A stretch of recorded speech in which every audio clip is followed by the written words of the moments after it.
IVF शब्द सुनते ही अक्सर चुप क्यों हो जाते हैं? कर रहे होते हैं कि लोगों को पता चलेगा कि वो बांझपन से ग्रसित हैं। कई लोग मानते हैं कि आईवीएफ सिर्फ लास्ट ऑप्शन है।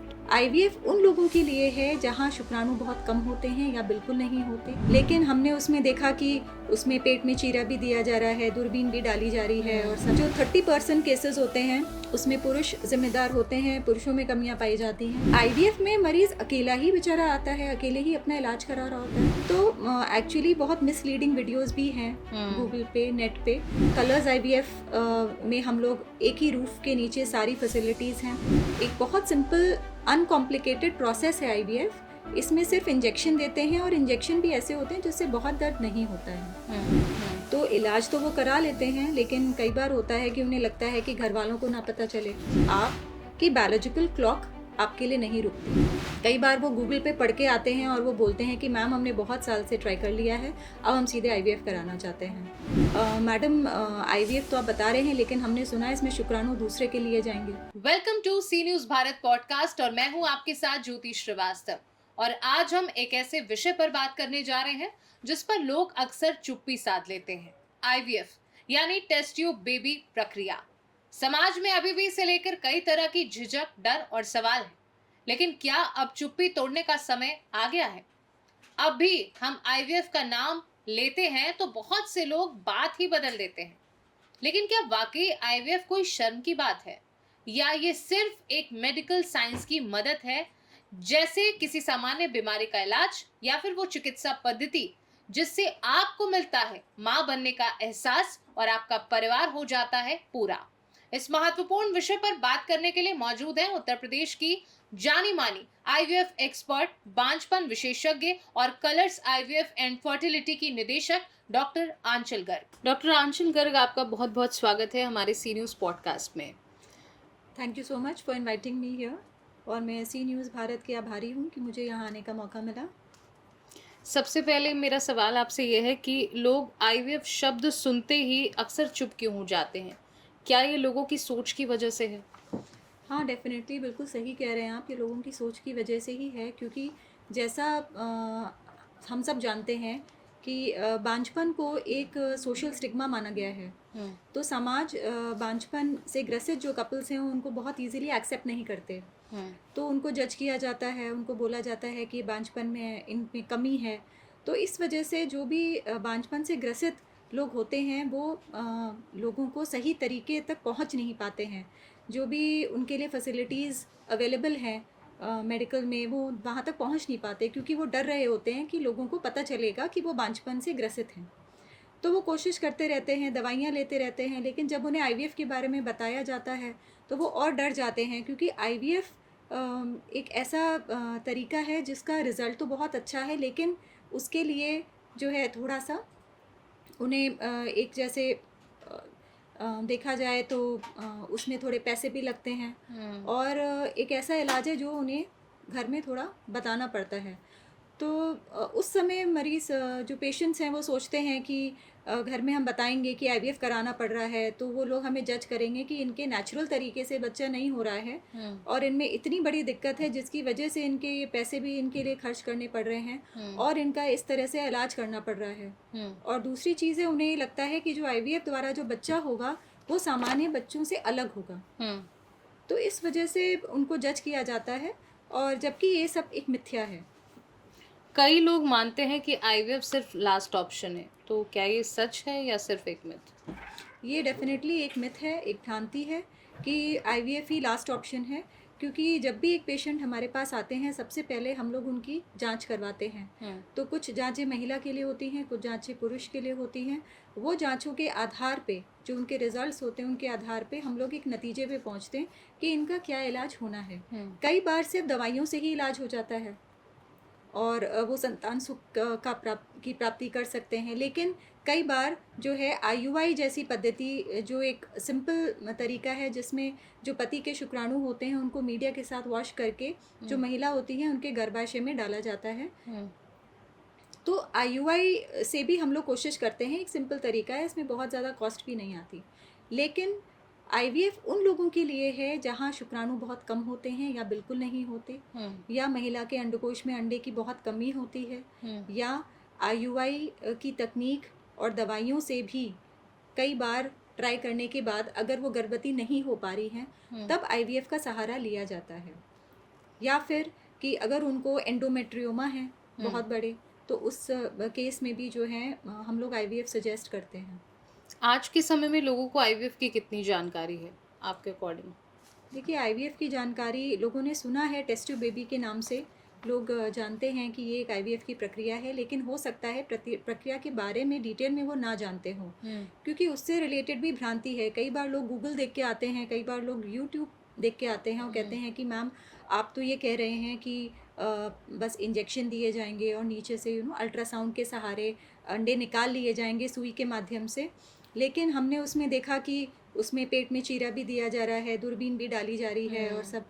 तो एक्चुअली बहुत मिसलीडिंग वीडियोस भी हैं गूगल पे, नेट पे, तो उससे लोग थोड़ा सा मिसलीड हो जाते हैं और उनके दिमाग में ये बैठ जाता है कि आईवीएफ बहुत एक जटिल तरीका है, बहुत ही कॉम्प्लिकेटेड प्रोसेस है। लेकिन ये बहुत ही सिंपल प्रोसेस है जिसमें हम लोग महिला के पीरियड के दूसरे दिन से हम लोग 9 से 10 दिन लगातार इंजेक्शन देते हैं।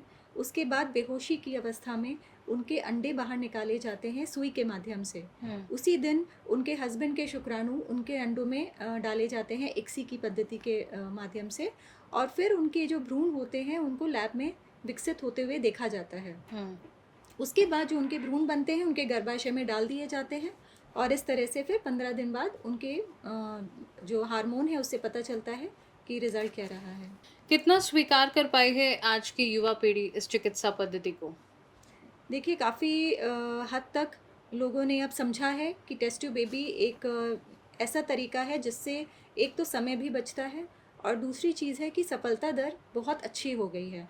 जो आईवीएफ की सफलता दर कुछ सालों पहले थी, वो उससे कहीं ज़्यादा बेहतर अब सफलता दर है, क्योंकि बहुत सारी तकनीकियाँ हैं, बहुत सारी चीज़ों हैं जिसका हम लोग ने ध्यान रखा है। और जैसा कलर्स आईवीएफ में हम लोग एक ही रूफ़ के नीचे सारी फैसिलिटीज़ हैं, हम लोग हर चीज़ का ध्यान रखते हैं। हमारे यहाँ जो इन हाउस एम्ब्रियोलॉजी टीम है जो लैब का पूरा ध्यान रखती है, क्योंकि लैब की भी देखरेख बहुत इंपॉर्टेंट होती है। लैब का टेम्परेचर है, लैब का सारी चीज़ें हैं, जैसे प्रेशर मेंटेनेंस है, ह्यूमिडिटी लेवल है, सारी चीज़ें एक वो देखा जाता है, जिससे जो लैब का एनवायरनमेंट है वो इतना अच्छा हो कि उसमें जो एडवांस्ड स्टेज एम्ब्रियोज हैं जिसको हम ब्लास्टोसिस्ट कहते हैं उनका डेवलपमेंट हो, क्योंकि उससे प्रेगनेंसी रेट हाईएस्ट रहती है ब्लास्टोसिस्ट से। तो ये सारी चीज़ें हैं। तो आज की जो जनरेशन है वो जानती है कि आईवीएफ एक अच्छा तरीका है और इसकी चीज़ के लिए वो जागरूक भी हैं। कई बार वो गूगल पे पढ़ के आते हैं और वो बोलते हैं कि मैम हमने बहुत साल से ट्राई कर लिया है, अब हम सीधे आईवीएफ कराना चाहते हैं। तो इस चीज़ के लिए जागरूकता तो बढ़ी है, लेकिन हाँ, अभी भी थोड़ा कोशिश जारी है कि इस बारे में अवेयरनेस फैलाएं, क्योंकि लोग डर जाते हैं जब उनके बच्चा नहीं हो रहा होता है, उनको जज किया जाता है, तो लोग डर जाते हैं और वो घर में बैठ जाते हैं कि नहीं अब हम सिर्फ दवाइयाँ लेते रहेंगे और हम वो छुप छुप के इलाज करते रहते हैं। तो उन्हें थोड़ा सा बाहर निकलने की ज़रूरत है और समाज से भी मैं यही बोलूँगी, उनके परिवारजनों से भी यही बोलूँगी कि उनको थोड़ा सा साहस दें कि वो जो है डॉक्टर को अप्रोच तो कर पाएँ, डॉक्टर के पास जाके थोड़ा समझें कि क्या इलाज होना है और उनके साथ रहें उस इलाज में, उन्हें अकेला ना छोड़ें। क्या आईवीएफ कराना शर्मिंदगी की बात है? नहीं, बिल्कुल भी नहीं है। आईवीएफ देखिए शर्मिंदगी की बात बिल्कुल भी नहीं है, क्योंकि बांझपन एक बीमारी है। बांझपन एक ऐसी समस्या नहीं है कि आप अछूत हैं और उनको बिल्कुल वो आप जज करें। तो बांझपन एक बीमारी है, जिस तरह से कोई भी बीमारी है, किसी के पेट में ट्यूमर है, किसी के ब्रेन में ट्यूमर है, उसका जिस तरह से ऑपरेशन करवाते हैं लोग, साथ में पूरे परिवारजन 10-10 लोग पहुंच जाते हैं इलाज के लिए कि भाई इनको जल्दी से ठीक कर दीजिए, डॉक्टर के पास जाते हैं। उसी तरह आईवीएफ में मरीज़ अकेला ही बेचारा आता है, अकेले ही अपना इलाज करा रहा होता है, क्योंकि उसके परिवारजन उसका साथ नहीं देते हैं। तो इसलिए थोड़ा सा मतलब ये ध्यान देने वाली बात है कि परिवारजनों को और उनके जो फ्रेंड्स हैं, उन जो समाज है उनके आसपास, उनको थोड़ा सा उन्हें जज ना करें और उनके साथ रहें, कि उनको थोड़ा साहस दें कि ये इलाज वो करा पाएँ, क्योंकि क्या होता है कि इसमें दोनों चीज़ें बहुत मैटर करती हैं एक आईवीएफ की सक्सेस रेट में। एक तो ये है कि हमने इलाज किया और पेशेंट जो है सारी चीज़ें फॉलो कर रहा है, प्लस जो साइकोलॉजिकल एस्पेक्ट है वो बहुत इम्पॉर्टेंट है, क्योंकि पेशेंट का एक साइकोलॉजिकली नॉर्मल होना और मानसिक तनाव जो है उनको ना होना, ये हम चाहते हैं कि मतलब सफलता में एक उनको मानसिक तनाव ना रहे और आराम से वो अपना इलाज करा सकें। आईवीएफ को लेकर पुरुष और महिलाओं दोनों में अलग-अलग हेजिटेशन होती है। हाँ, दोनों में अलग-अलग हेजिटेशन होती है। पुरुषों में सबसे जो कॉमन सवाल उनका ये होता है कि मैडम आईवीएफ तो आप बता रहे हैं, लेकिन हमने सुना है इसमें शुक्राणु दूसरे के लिए जाएँगे। तो उनको हम यही बताते हैं कि देखिए, जब आपके शुक्राणु हैं, आपके अंडे हैं और तो आप दूसरे के क्यों लिए जाएँगे? जो चीज़ आपको बोली जा रही है, जो इलाज आपको बोला जा रहा है, वही किया जाएगा। तो मान लीजिए किसी के अंडे नहीं हैं या शुक्राणु नहीं हैं, तो फिर हम लोग रजिस्टर्ड एजेंसी से अंडदाता लेते हैं और वीर्यदाता के शुक्राणु लेते हैं। लेकिन अगर किसी के हैं शुक्राणु और अंडे हैं, तो फिर उन्हीं के अंडे और शुक्राणु से हम लोग ट्राई करते हैं आईवीएफ द्वारा। और क्योंकि हम लोग भी चाहते हैं कि जो पेशेंट्स आ रहे हैं उनको अपना बच्चा मिले, क्योंकि देखिए हर इंसान जो है अपने बच्चे में अपना प्रतिबिंब देखता है ना, वो दूसरे का बच्चा नहीं चाहता है। बिल्कुल। लेकिन हाँ, ऐसी अगर सिचुएशन है कि भाई उनके अंडे नहीं हैं, उनके शुक्राणु नहीं है, तो बच्चे से वंचित भी नहीं रहना चाहिए। फिर तो साइंस की मदद लेनी ही चाहिए। तो उनके लिए हम लोग फिर एजेंसी से बात करते हैं एंड रजिस्टर्ड एजेंसी से हम लोग ये प्रोवाइड करवाते हैं। और महिलाओं में थोड़ा ये एक होता है कि उनको लगता है कि इसमें बहुत ज़्यादा सुइयाँ दी जाएंगी, उनको बहुत दर्द होगा, पेट में चीरा आएगा। तो उनको भी मैं यही बताना चाहूँगी कि एक बहुत सिंपल अनकॉम्प्लिकेटेड प्रोसेस है आईवीएफ। इसमें सिर्फ इंजेक्शन देते हैं और इंजेक्शन भी ऐसे होते हैं जिससे बहुत दर्द नहीं होता है। और इसमें सुई के माध्यम से बेहोशी की अवस्था में ये ऑपरेशन किया जाता है। इनफैक्ट इसको ऑपरेशन भी नहीं कह सकते, एक प्रोसीजर है। ये बहुत बड़ा ऑपरेशन भी नहीं है, हार्डली 10-15 मिनट में कंप्लीट हो भी जाता है। और उन पेट में कोई चीरा भी नहीं आता, तो इंटरनली सब कुछ होता है। तो ये 2 चीज़ें हैं जो हम लोग हर कपल को एक्सप्लेन करते हैं, क्योंकि उनकी जो है एक क्वेश्चन हमेशा आता है। आईवीएफ कराने वाले लोग अक्सर देखते हैं हम कि उनकी जो भी यात्रा रही, जो भी जर्नी रही आईवीएफ की, वो शेयर करने से थोड़ा हिचकिचाते हैं। क्या ऐसा है? हाँ, डेफिनेटली है। जैसे मैंने अभी कहा कि ये एक सोशल स्टिग्मा है। तो इलाज तो वो करा लेते हैं, लेकिन कई बार होता है कि उन्हें लगता है कि घर वालों को ना पता चले या दोस्तों को ना पता चले, सोसाइटी में हमें एक्सेप्टेंस मिले। तो वो ये बताना चाहते हैं कि हमारा ये जो बच्चा हुआ है ये नेचुरल हुआ है। तो इस वजह से कई बार होता है, जैसे हम लोग पेशेंट से कहते हैं कि आप अपना वीडियो टेस्टिमोनियल दीजिए, जिससे थोड़ा जो दूसरे आ रहे हैं उनको एक साहस मिलेगा कि हाँ देखिए, इन्होंने भी कराया, इनको सफलता मिली, हम भी ऐसा कर सकते हैं, हमें भी मिलेगी सफलता। लेकिन कुछ पेशेंट्स तो हैं वो आगे बढ़ के आते हैं, कहते हैं कि हाँ मैम, हम ज़रूर देंगे वीडियो, हम दूसरों की हेल्प करना चाहते हैं। लेकिन कई पेशेंट्स बेचारे हिचकिचाते हैं, क्योंकि घर पे उनको उस तरह से एक्सेप्ट नहीं किया जाएगा। इसलिए जो है थोड़ा एक वो हेजिटेशन तो रहता ही है पेशेंट का, क्योंकि उन्हें थोड़ा सा उससे डर लगता है कि लोग उन्हें और उनके बच्चे को जज करेंगे कि ये आईवीएफ द्वारा हुआ है, तो ये नेचुरल सामान्य बच्चों की तरह नहीं है।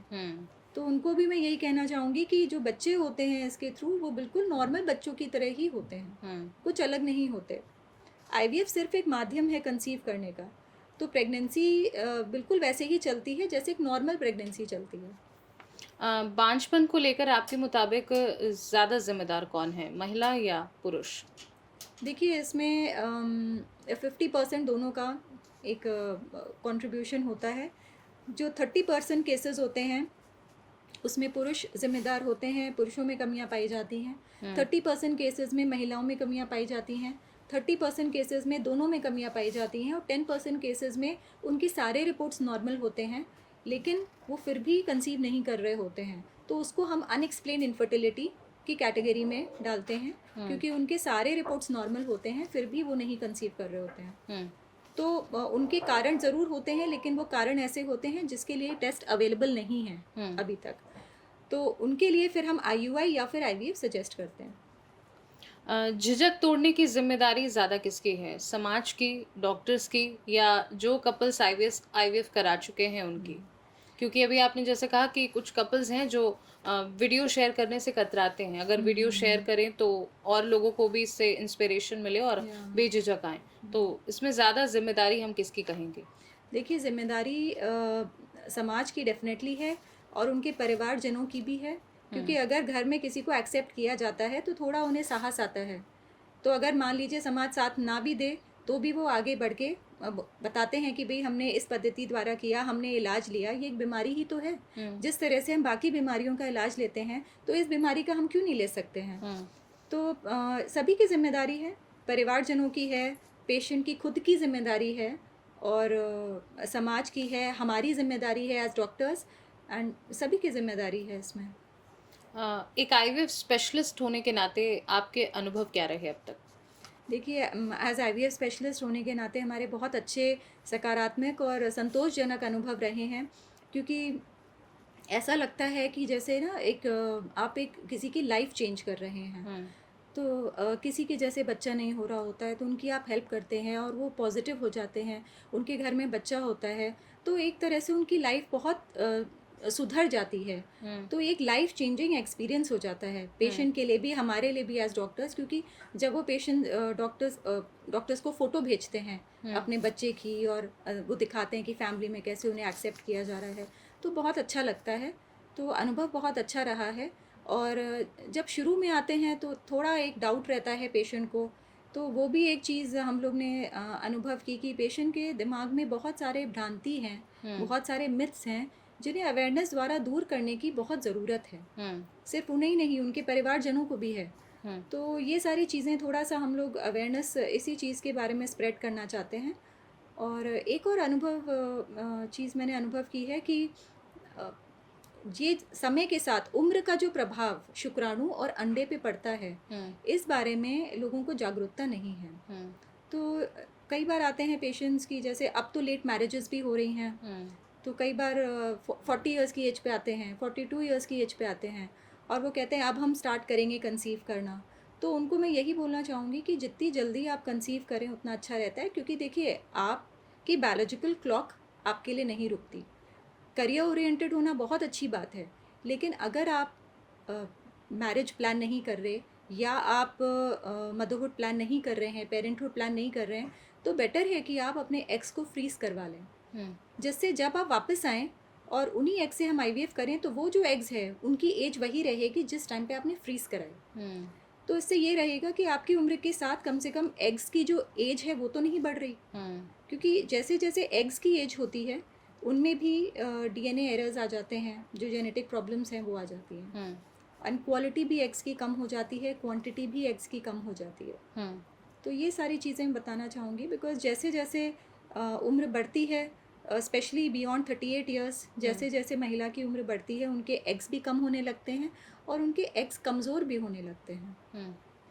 ये तो बात हो गई सिटीज़ की। आईवीएफ यहाँ पर बहुत नॉर्मल एक तरीके से हो गया है। अगर हम किसी से पूछे तो उसे पता होता है थोड़ी बहुत जानकारी कि आईवीएफ क्या है, कैसे होता है, किस सिचुएशन में किया जाता है। लेकिन यही बात अगर हम रूरल एरिया की कर ले, ग्रामीण क्षेत्रों की, तो वहाँ पर इस शब्द को सुनना, इसको एक्सेप्ट करना और इस पर आगे चलना, क्या लगता है आपको कि इतना ही ईजी है जितना बड़ी बड़ी सिटीज़ में है? हाँ, देखिए थोड़ा मुश्किल तो है, क्योंकि ग्रामीण क्षेत्रों में लोगों को इतनी जागरूकता नहीं होती है इस प्रोसेस के बारे में, लेकिन कई बार पेशेंट, जैसे हम लोग फ्री कैंप्स भी करते हैं अलग अलग शहरों में, अयोध्या में है, बहराइच में, गोंडा में, हम लोग फ्री कैंप्स करते हैं पेशेंट्स के लिए। तो वहाँ आके पेशेंट्स एटलीस्ट अपनी प्रॉब्लम तो डिस्कस कर पाते हैं, उसके बाद उन्हें एक रास्ता दिखता है, और फिर उनके ऊपर निर्भर करता है कि वो आगे अपना इलाज कंटिन्यू कर रहे हैं या आ रहे हैं कि नहीं आ रहे हैं। तो उस समय जब हम टेस्ट ट्यूब बेबी बोलते हैं तो पेशेंट थोड़ा आईवीएफ ना समझे, लेकिन टेस्ट ट्यूब बेबी एक ऐसा शब्द है जो पेशेंट को थोड़ा सा वो समझ में आता है कि हाँ, उन्होंने सुना हुआ होता है। तो अब खैर वहाँ पे भी काफ़ी जागरूकता हो गई है, क्योंकि ग्रामीण क्षेत्रों से भी पेशेंट्स आते हैं ट्रीटमेंट के लिए। इस प्रक्रिया में कपल्स की काउंसलिंग की भूमिका क्या होती है? एक बहुत इम्पॉर्टेंट भूमिका है काउंसलिंग की, और बहुत ज़रूरत है इन कपल्स को काउंसलिंग की, क्योंकि कुछ कपल्स जो हैं वो घर पे तो शेयर करते नहीं हैं, एंड यहाँ पे जब ट्रीटमेंट कराने आते हैं तो हमें उनको यही काउंसिल करना पड़ता है कि देखिए सारी चीज़ें कॉन्फिडेंशियल रहेंगी, एंड जो कि एक रूल है हेल्थ केयर में, एक रूल है, confidentiality is like foremost in health care. तो वो उसका आश्वासन दिया जाता है कि देखिए आप बिल्कुल भी मानसिक तनाव में मत रहिए, घर से कोई भी आता है, कुछ भी है, तो ये सारी चीज़ें नहीं होगी। इनफैक्ट हम तो चाहते हैं कि जो भी घर से हैं परिवारजन उनका साथ दें और उनके साथ आएँ। उससे क्या होता है, पेशेंट थोड़ा रिलैक्स रहते हैं, मेंटली स्ट्रेस्ड नहीं रहते। और दूसरी चीज़ है कि काउंसलिंग जो प्रोसीजर होना होता है उससे रिलेटेड जो काउंसलिंग होती है वो हम लोग बताते हैं कि सारी चीज़ें पेशेंट को पता होनी चाहिए कि आपको कब कब आना है, कैसी कैसी विजिट्स हैं, इंजेक्शन लगेगा तो कितना दर्द होगा, एंड जो भी जैसे प्रक्रिया है कि जब बेहोशी दी जाएगी 10-15 मिनट में बस प्रोसीजर हो जाएगा, उसके बाद आपको कितने समय के लिए रुकना है यहाँ पे, तो हार्डली 3-4 घंटे में हम लोग पेशेंट को डिस्चार्ज भी कर देते हैं। सेम डे एडमिट करते हैं, सेम डे डिस्चार्ज कर देते हैं। Same for embryo transfer procedure, तो उसमें भी सेम डे एडमिट करते हैं, सेम डे डिस्चार्ज कर देते हैं। तो काउंसिल हम लोग इसी बारे में करते हैं कि आईवीएफ से या आईयूआई से बिल्कुल ना डरें। आईवीएफ तो बिल्कुल एक सिंपल अनकॉम्प्लिकेटेड प्रोसेस है जिसमें और जब पेशेंट करवा लेते हैं तब वो बोल के जाते हैं कि मैम हम बेकार में डर रहे थे और ये तो इतना सिंपल और इतना आसान मतलब हो गया, हमें पता ही नहीं चला कि कब हो गया ये प्रोसीजर। तो तब अच्छा लगता है कि एक पॉजिटिव फीडबैक मिलता है पेशेंट से। एंड काउंसलिंग हर पल हम लोग पेशेंट की काउंसलिंग करते हैं कि प्रोसीजर के पहले, प्रोसीजर के दौरान, प्रोसीजर के बाद, या फिर फ़ोन पे अगर उन्हें टेली कंसल्टेशन या टेली काउंसलिंग की ज़रूरत पड़ती है तो तब भी हम लोग उनके लिए साथ खड़े रहते हैं। सोशल मीडिया आईवीएफ को सामान्य बनाने में कितना हेल्पफुल है, क्या लगता है आपको? सोशल मीडिया डेफिनेटली हेल्पफुल है क्योंकि आजकल पेशेंट्स जैसे फेसबुक है एंड जो सोशल मीडिया है उस पर थोड़ी सी जानकारी के लिए देखते रहते हैं, तो उसमें अगर हम भी उसको जागरूकता के लिए यूज़ करते हैं सोशल मीडिया को कि जैसे आपने जो सवाल पूछे कि पुरुष में क्या कारण है, महिला में क्या कारण है और आईवीएफ क्या है, तो सोशल मीडिया का बहुत इम्पोर्टेंट रोल रहा है ये जागरूकता फैलाने में, क्योंकि आज काफ़ी हद तक पेशेंट्स को ये पता है कि टेस्ट ट्यूब बेबी क्या होता है और आईवीएफ क्या होता है, और प्रोसीजर्स की डिटेल्स हम लोग जब वो आते हैं तो उनको हम बता देते हैं। बहुत बहुत धन्यवाद आपका आज हमारे साथ इस पॉडकास्ट में जुड़ने के लिए और ये इम्पोर्टेंट जानकारी हमारे दर्शकों तक पहुंचाने के लिए। Thank you so much. Thank you. उम्मीद है आज के इस पॉडकास्ट से आपको आईवीएफ के बारे में सोचने का नया नजरिया मिला होगा और बदली होगी आपकी भी सोच। तो जुड़े रहिए सी न्यूज़ भारत पॉडकास्ट के साथ, क्योंकि हम लाए हैं आपके लिए एकदम सटीक जानकारी, वो भी अलग अंदाज के साथ। नमस्कार।